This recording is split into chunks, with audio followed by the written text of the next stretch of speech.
Oke, bismillahirrahmanirrahim. Assalamualaikum warahmatullahi wabarakatuh. Halo teman-teman Pak Coding, selamat datang kembali di channel Pak Coding. Oke, pada video kali ini saya akan membahas mengenai finite state automata, khususnya mengenai deterministic finite state automata. Jadi pada video sebelumnya saya sudah membahas mengenai pengenalan finite state automata ya. Jadi sebelum masuk ke materi ini, pastikan teman-teman sudah memahami apa yang dimaksud dengan state, kemudian simbol input, kemudian perpindahan state seperti apa. Nah, itu yang harus teman-teman pahami terlebih dahulu sebelum masuk ke materi ini. Jadi jika belum, silahkan simak video saya mengenai pengenalan finite state automata. Oke ya. Eee, Sekarang kita langsung saja masuk ke materinya, ya. Jadi perlu diingat kembali bahwa finite state automata adalah model matematika yang dapat menerima input dan mengeluarkan output, kemudian, eee, memiliki, state yang berhingga banyaknya dan dapat berpindah dari satu state ke state lainnya berdasarkan input dan fungsi transisi. Tidak memiliki tempat penyimpanan atau memori, hanya bisa mengingat state terkini. Kemudian mekanisme kerja dapat diaplikasikan pada elevator, text editor, analis leksikal, dan pengecek parity.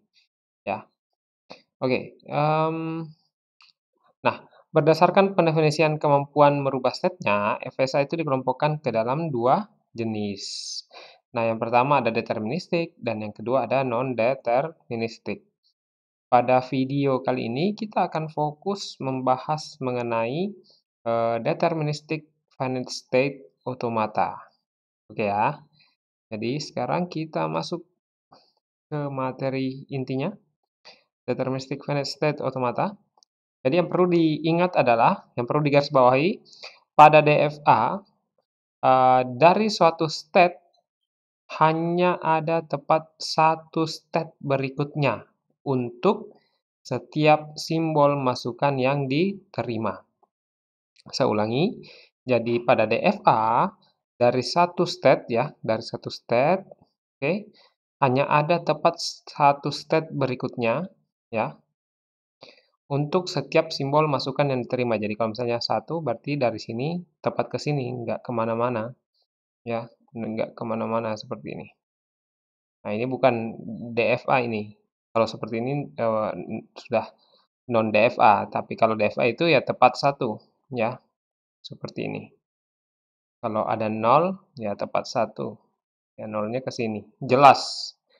Maksudnya seperti ini, kalau dia dari state ini menerima inputan 1, jelas arahnya ke sini. Kalau ini kan menerima inputan 1, bisa jadi ke sini, bisa jadi ke sini, bisa jadi ke sini kan. Nah, pada DFA itu berlaku seperti ini. Oke. Contoh yang pertama, ya. Jadi pada DFA dari satu state terdapat tepat satu state berikutnya untuk setiap masukan yang diterima. Jadi perhatikan gambar ini, mesin ini. Kita lihat di sini initial state-nya adalah Q0, kemudian final state-nya adalah Q2. Ada 3 state yaitu Q0, Q1, dan Q2. Sedangkan inputannya ada dua ada dua jenis yaitu simbol A dan B. Apakah ada yang lain lagi? Tidak ada ya. Berarti ya cuma A dan B. Sekarang kita lihat di state Q0, kalau inputannya A dia kemana? Berpindah kemana? Ya ke Q0 kan? Berarti jelas kan? Karena arah busur keluarnya itu satu, walaupun dia kembali ke dirinya sendiri, tapi jelas kalau dia state ini menerima inputan A, arahnya kembali ke Q0, berarti jelas. Kemudian kalau mendapatkan inputan B, kemana? Ke Q1, tidak kemana-mana, tidak ke state yang lain. Tepat satu state berikutnya, berarti ini termasuk DFA. Kemudian Q1 ketika menerima inputan A, dia ke Q1, menerima inputan B, tepat ke Q2, tidak ada state yang lainnya. Nah, berarti ini memenuhi. Kemudian Q2 menerima inputan B, kembali ke dirinya sendiri, dan ketika menerima inputan A, dia jelas ke Q1. Berarti ini dapat dikatakan sebagai DFA, Deterministic Finite State Automata. Deterministic artinya dapat ditentukan arahnya jika menerima suatu inputan tertentu. Oke, kawan-kawan. Sekarang saya rasa teman-teman sudah bisa memahami ya. Jadi konsepnya itu sangat sederhana. Sekali lagi karena istilahnya menggunakan istilah bahasa Inggris jadinya terdengar susah ya. Oke, secara formal gambar yang tadi ini, mesin yang tadi ini dinyatakan sebagai berikut. Key ya, key-nya adalah Q0, Q1, dan Q2. Sigma itu adalah simbol input yaitu ada dua, yaitu A dan B ya. Tidak ada yang lain, A dan B. Kemudian S ini atau biasa kita tulis dengan Q0 ya. Nah, ini S ini adalah initial state. Beberapa sumber juga menggunakan simbol Q0. Jadi terserah yang mana saja. Yang jelas teman-teman paham bahwa ini yang dimaksud ini adalah simbol initial state. Nah, kalau kita lihat di sini yang initial state yang mana? Q1 kah? Q0 atau Q2? Nah, jawabannya adalah Q0 karena tandanya ini. Kemudian final state yang mana? Final state adalah Q2. Kenapa? Karena tandanya ini. Ada dua garis ini, ya. Nah, sedangkan deltanya atau fungsi transisinya seperti apa? Nah, fungsi transisinya kalau kita lihat di sini, D Q0, A sama dengan Q0. Artinya ketika Q0 mendapatkan inputan A, arahnya ke Q0. Berarti ini benar. Kemudian yang kedua, D Q0, B sama dengan Q1. 0, B mendapatkan inputan B ke Q1. Benar. Kemudian delta Q1, A sama dengan Q1. Q1, A sama dengan Q1. Benar. Q1B ke Q2. Nah, benar. Q2A ke Q1. Nah, benar. Q2B ke Q2. Benar. Oke, jadi ini adalah fungsi transisi ya. Fungsi transisi dari mesin otomata ini. Oke, teman-teman. Saya rasa teman-teman sudah bisa memahami. Ya. Kemudian kita juga dapat membuat tabel transisi dari mesin tadi ya. Kita bisa membuat tabel transisinya seperti ini. Kalau misalnya teman-teman bingung melihat bentuk fungsinya tadi, fungsi transisinya, teman-teman bisa membuat tabel transisinya dan mungkin ini bisa memberikan gambaran yang lebih jelas ya. Maksudnya seperti ini. D Q0 menerima inputan A ke Q0. Q0 menerima inputan B ke Q1. Q1 menerima inputan A ke Q1 ya. Q1 menerima inputan B ke Q2. Benar. Ini benar ya. Benar. Q2 menerima inputan A ke Q1. Q2 menerima inputan B ke Q2. Nah, oke. Gampang ini. Ya. Oke, kemudian kapan suatu string input dinyatakan diterima? Nah, satu string input itu dinyatakan diterima jika DSX berada pada state akhir. Maksudnya seperti ini. Suatu input string itu diterima jika inputan string itu berakhir di final state. Nah, secara formal dikatakan jika M adalah suatu FSA, maka M menerima bahasa L itu adalah language ya atau bahasa yang disebut LM, yang merupakan himpunan X di mana DSX di dalam F. Artinya input string-nya berakhir di final state. Contoh ya. Contoh nih, contoh. Deki0, ABB ya. Deki0, ABB ini akan berpindah ke Deki0. Oke. Deki0, B akan berpindah ke Q1. Oke ya. Nih, Q0 dapat inputan A ke Q0. Nah, Q0 dapat inputan B ke Q1. Q1 dapat inputan B ke Q2. Nah, tidak ada inputan lagi yang lain, berakhir di sini. Nah, inilah tadi yang dimaksud dengan SX di dalam F atau final state.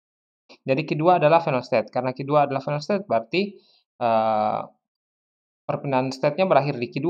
Ya, karena Q2 adalah final state, maka input string ini dapat diterima. Atau dengan kata lain, string ABB dapat diterima oleh mesin otomata di atas ini. Ya, ini kan A, B, B. Berakhir di sini kan? Berarti benar.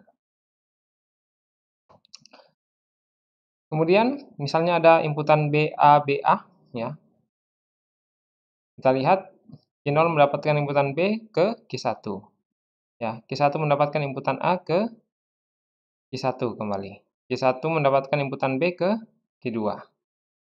Q2 mendapatkan inputan A ke Q1.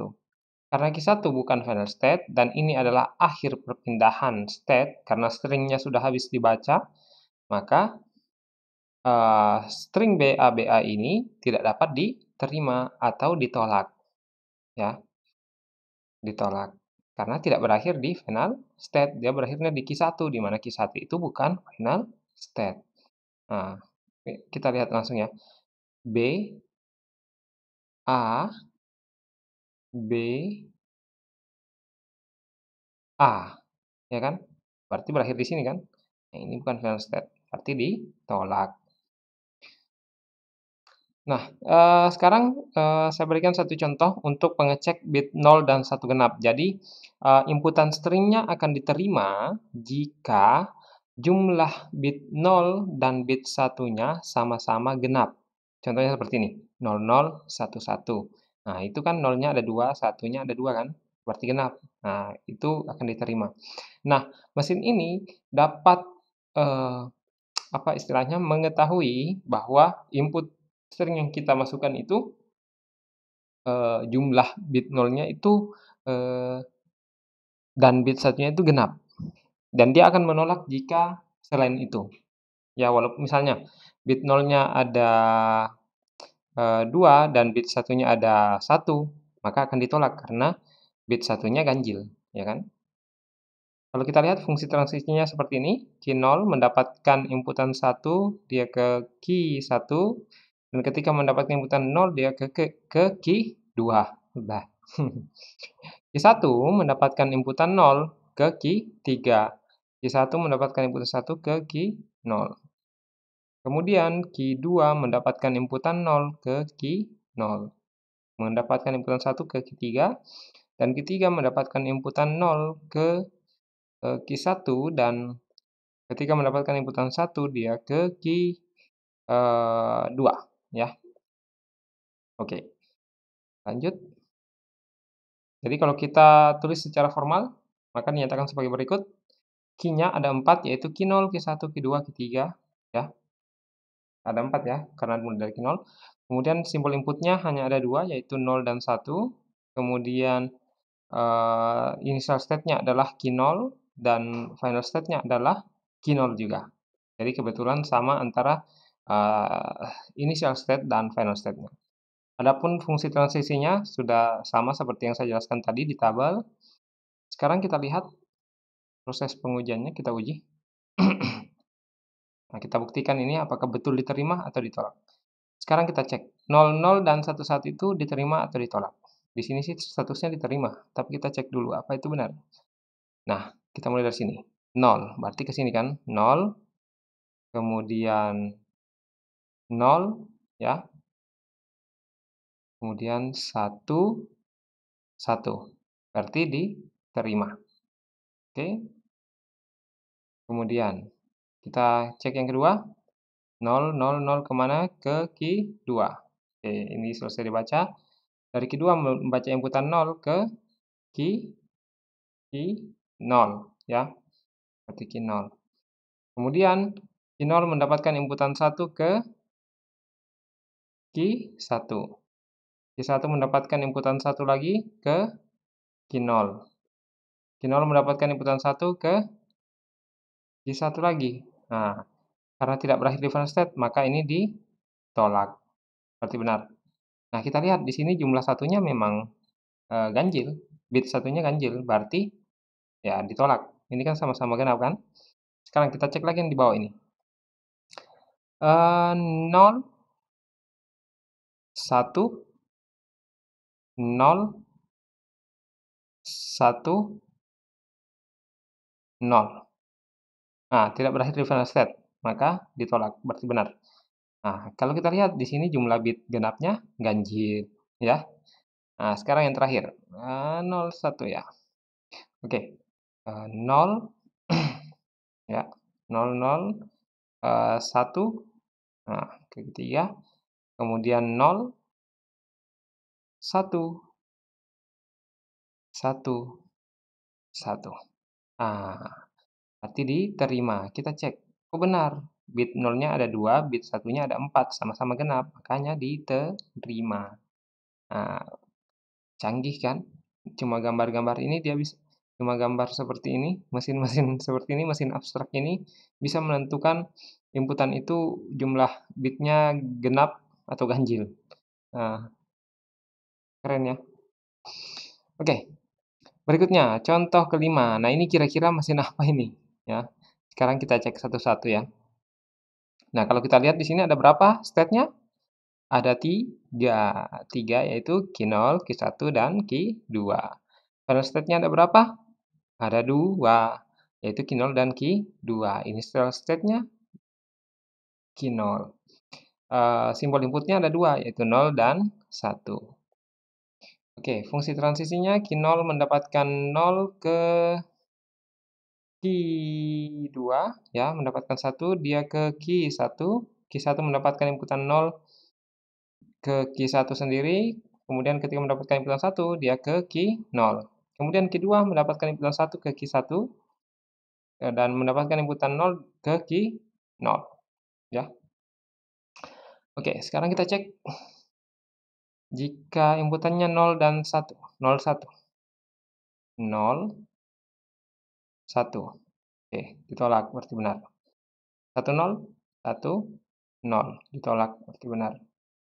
Kemudian 1, 1, 1, 1, 0. Nah, ditolak, berarti benar.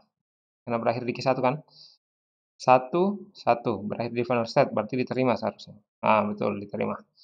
Kemudian 1, 0, 1, berakhir di final state, maka diterima, benar.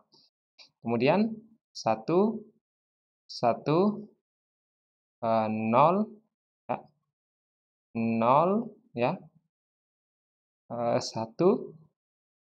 0, 1, berakhir di final state, maka diterima. Nah, wah, ini yang di bawah panjang ini. Butuh konsentrasi. 0, ya, kemudian 1, kemudian 0, 0, 0, ya, kemudian 1, 1, 1, ya, kemudian 0, kemudian 1. Nah, berakhir di Q1, berarti ditolak. Kalau teman-teman melihat polanya, kira-kira ini mesin apa? Tujuannya untuk apa? Silahkan catat, jawab, tulis, apa ya, ketikkan jawaban teman-teman di kolom komentar video ini, ya. Nanti kita cek apakah betul atau salah tebakan, hasil analisis teman-teman. Kira-kira ini mesin untuk apa ini, ya. Kalau nggak jelas, ya tulis nggak jelas. Oke, ya. Tapi teman-teman sudah paham ya prosesnya, proses perpindahan state, pembacaan simbol input, dan proses perpindahan state-nya ya. Oke, saya rasa teman-teman sudah paham di situ. Oke, ini hanya contoh DFA yang lain ya. Nah, kalau ini juga termasuk DFA. Kenapa? Karena walaupun ini sama-sama ya, satu arah, tetapi kan jelas arahnya kalau mendapatkan inputan A ke Q1 dan kalau mendapatkan inputan B, Q0 ke Q1. Berarti ini DFA juga. Q1 jelas kalau B ke sini, kalau A ke sini. Q0 kalau A ke sini, kalau B ke sini. Jelas kan? Nah, berarti ini DFA. Kemudian berikutnya, ini juga DFA, sama. Q0 kalau dapat A, ya jelas ke sini. Q0 dapat inputan B, tepat ke Q1, satu step berikutnya kan. Kemudian Q1 mendapatkan A ke sini, mendapatkan B ke sini, ke Q0. Ya, jelas. Serasa benar. Oke, A. Oke, teman-teman, jadi itu yang bisa saya jelaskan mengenai deterministic finite state automata, ya. Semoga teman-teman dapat memahami apa yang saya jelaskan. Jika teman-teman merasa video ini bermanfaat, jangan lupa klik like dan subscribe, dan infokan juga ke teman-teman yang lain agar mereka dapat terbantu untuk lebih mudah memahami materi mengenai teori bahasa otomata, khususnya mengenai deterministic finite state automata. Oke, salam dari teman-teman Pak Coding. Tetap semangat belajarnya. Akhiri, wabillahi taufiq wal hidayah. Assalamualaikum warahmatullahi wabarakatuh.